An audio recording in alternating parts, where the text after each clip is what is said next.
Ahojte, vítame vás v ďalšom dieli nášho Fitko podcastu. Dnes som tu s našim trénerom Nikom. Čau Erika, trénujem na dvoch frontoch. Trénujem vo Fitku ako kondičný tréner a vo Fitku sa zameriavam na mladých športovcov, atletov a snažím sa sústrediť na hokejistov, keďže aj to je ten druhý front, na ktorom bojujem. A trénujem aj mladých hokejistov na zimnom štadióne a na klube HK Dukla Michalovce Mládež. A v aktuálnej sezóne som trénoval 5. ročník a 7. ročník. Mňa by možno zaujímalo celý ten ako keby príbeh toho, že ako si sa tu vlastne dostal, kedy možno ti to napadlo, že ísť do tých osobných tréningov a takto bližšie. Takže celé to začalo príchodom z vysokej školy do Michaloviec naspäť. A začalo to tým, že mi strašne chýbal ten hokej. Ja som ho hrával celý život a nejako som sa k nemu chcel vrátiť. A takto to začalo, že som prišiel do Michaloviec Košíc, začal som trénovať deti a vlastne takto som fungoval asi 2 roky. A časom som zistil, že chcem sa zamerať na tú off-ice prípravu alebo na tú suchú prípravu pre športovcov. Videl som tam veľké deficity, aj u tých detí už, a to bol taký ten základný impuls toho celého, čo tu nám vzniklo. Ja som aj prišiel k nám do Fitka s tým, že by som sa chcel naučiť čo najviac od tých hokejistov a vtedy sa rozbiehali aj letné prípravy. S Danielom sme sa dohodli na nejakej takej stáži, keby som to nazval. A vlastne ja som tu fungoval 3 mesiace popri hokejistoch, učil som sa, videl som, ako fungujú tí muži a cieľom toho celého bolo načerpať čo najviac informácií, vedomostí a odniesť ich potom na štadión a venovať to tým deťom. Sledujem, že toho máš teda dosť veľa a mňa by možno zaujímal nejaký taký tvoj denný režim. By som na začiatok povedal, že veľmi mám tolerantnú priateľku a je mi veľkou podporou v tomto. Trénujem vlastne od 5. do tej 11. Potom palím na štadión a zo štadióna potom naspäť do Fitka a končím niekedy o 6. o 7. Také 2 hoďky na obed medzi tou 11. a 12. a víkendy som väčšinou cestovaný kvôli zápasom s tými deťmi. Hlavne, keď ťa to baví na tých obidvoch frontoch, tak to nie je zložité. Ako by si možno opísal svoju trénerskú filozofiu?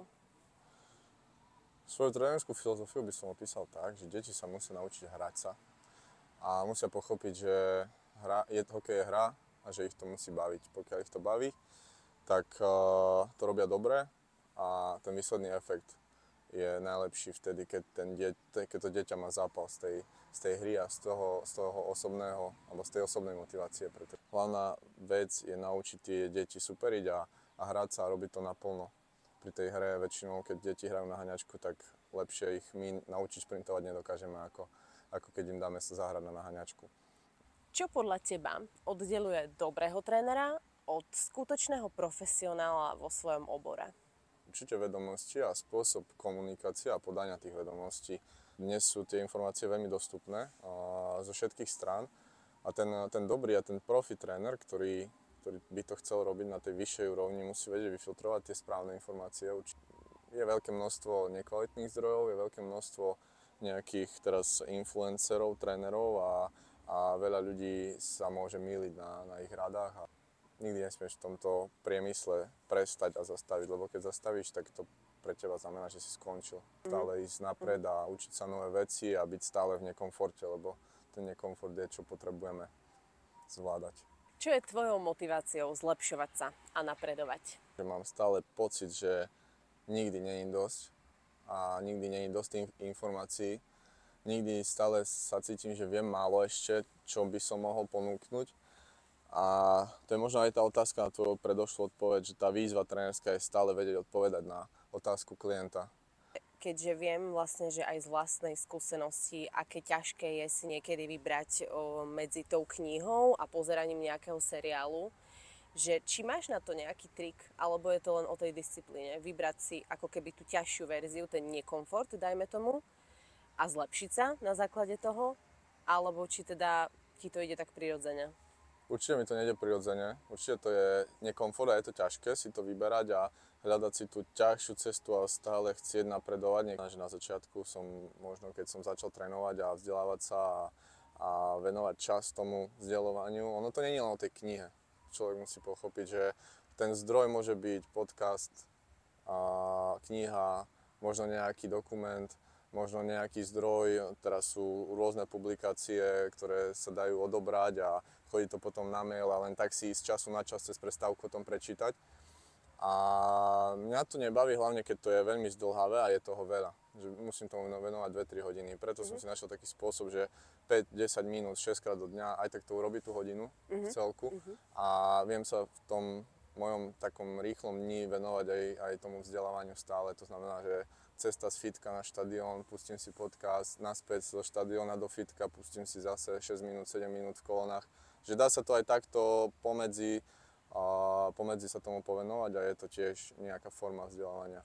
Ono je to prakticky možno aj také, že priateľnejšie, nie? Že keď vieš, Určite. že teraz nemusíš tomu venovať 3 hodiny v kuse, ale že iba takto v rámci teda nejakého presunu také tie úseky vyplniť a tým pádom sa ti to nazbiera postupne. Jasné, určite aj tá kniha sa minie potom časom rýchlo, aj ten podcast sa dopočúva veľmi rýchlo, keď sa tomu človek venuje a tak keď si má k niečomu sadnúť na 3 hodiny, vie, že teraz 3 hodiny budem čítať knihu, neviem, či sa mi to chce, radšej by som kúkol Netflix. Tak... Čo je podľa teba taká podhodnotená vec, ktorú častokrát tréneri, či už pri tých osobných tréningoch, alebo možno prakticky aj na tom štadióne, nie že zanedbávajú, ale ako keby, že ty by si jej dal väčšiu dôležitosť?